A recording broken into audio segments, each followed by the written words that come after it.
Our next speaker also hails from the United States House of Representatives. Sam Graves was elected to the U.S. House in 2000 from Missouri's 6th Congressional District, and he is currently the chairman of the House Subcommittee on Highways and Transit of the Transportation and Infrastructure Committee. So, as such, he was a key leader in the development of the FAST Act of 2015, and also moving forward on the infrastructure side of unmanned highway issues, with the vehicles themselves being under the Energy and Commerce Committee, but also in terms of working with getting unmanned technology and advanced automated systems within the various transportation modes. He'll be key in that. The current chairman of the Transportation Committee, Bill Schuster, is term limit at the end of next year. Mr. Graves is a leading candidate to possibly take over the big chair of the Transportation Committee at that time. He's also a member of the Armed Services Committee and is the previous chairman of the House Small Business Committee. Please welcome Sam Graves. Thank you.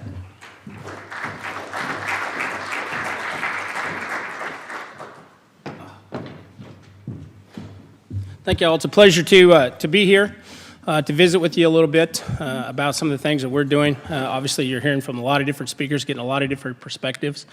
The biggest thing of which we're trying to figure out is just where we're going and how we're going to get there. You all are technology people. You know infinitely more than what Congress is going to know, which obviously creates, and basically it's that way in so many issues anyway. It creates problems when you're trying to regulate or deregulate or whatever the case may be. And you have a Congress that's working and depending on folks like yourself to explain to us what the opportunities are, what the dream factor is, what can happen. We've been spending a lot of time in the Transportation Committee trying to figure out, at least in the short term, where we're going.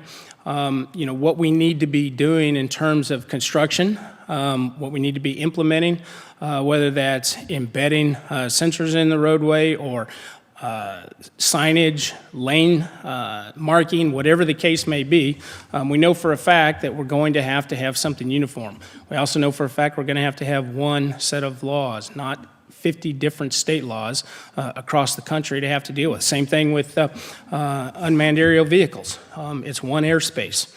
We don't want 50 states trying to control various aspects of the airspace. The FAA will be in charge of that. So we know that moving forward that we're going to have to do some preemption. We know we're going to have to come up with some, at least, order in terms of moving forward and then figure out where we go from there. But we do know that for a fact. We are trying to get our hands around it. We are trying to at least assess, just how fast unmanned vehicles are coming, and how quickly the technology is moving. In unmanned aerial vehicles, we're doing as much as we can to integrate them into the airspace in terms of acceptance.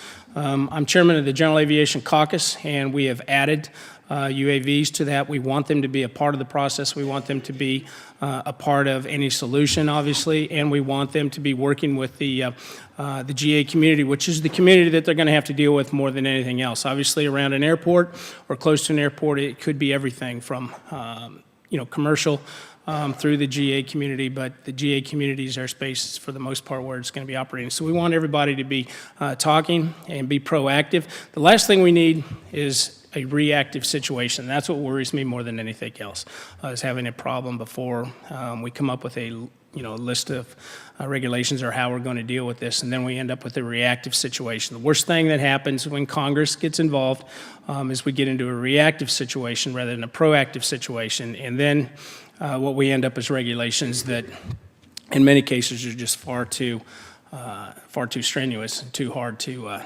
comply with. So we're kind of going through that process right now. I think it's exciting.